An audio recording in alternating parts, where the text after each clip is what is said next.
You ever look at your Spotify Wrapped and realize that half your favorite artists wouldn't exist without one place? Yeah, let's talk about Hitsville, USA.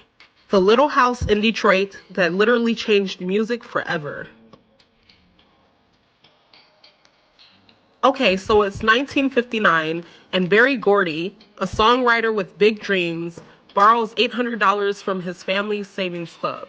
He buys a house on West Grand Boulevard in Detroit and slaps a sign on it that says Hitsville, USA. And just like that, Motown Records is born.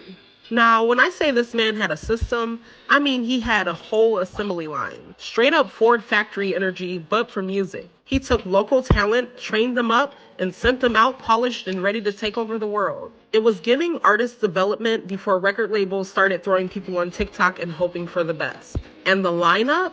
Insane.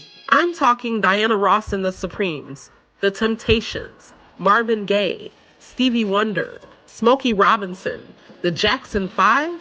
These weren't just artists, they were superstars in the making, straight up.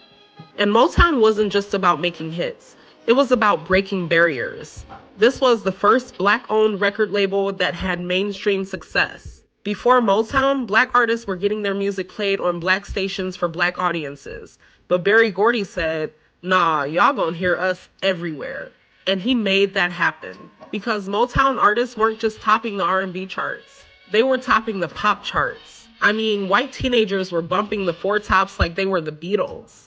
Even during segregation, Motown music was uniting people.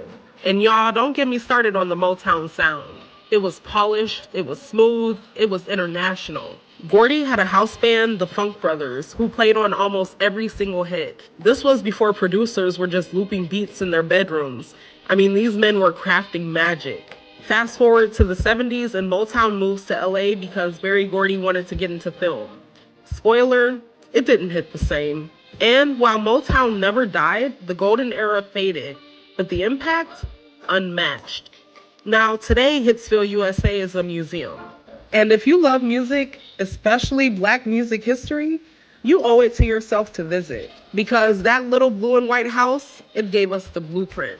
Motown didn't just change music, it changed the culture. So the next time you're jamming to a song with soul, just know it probably traces back to Hitsville. Drop your favorite Motown song in the comments. I need to know who really got taste.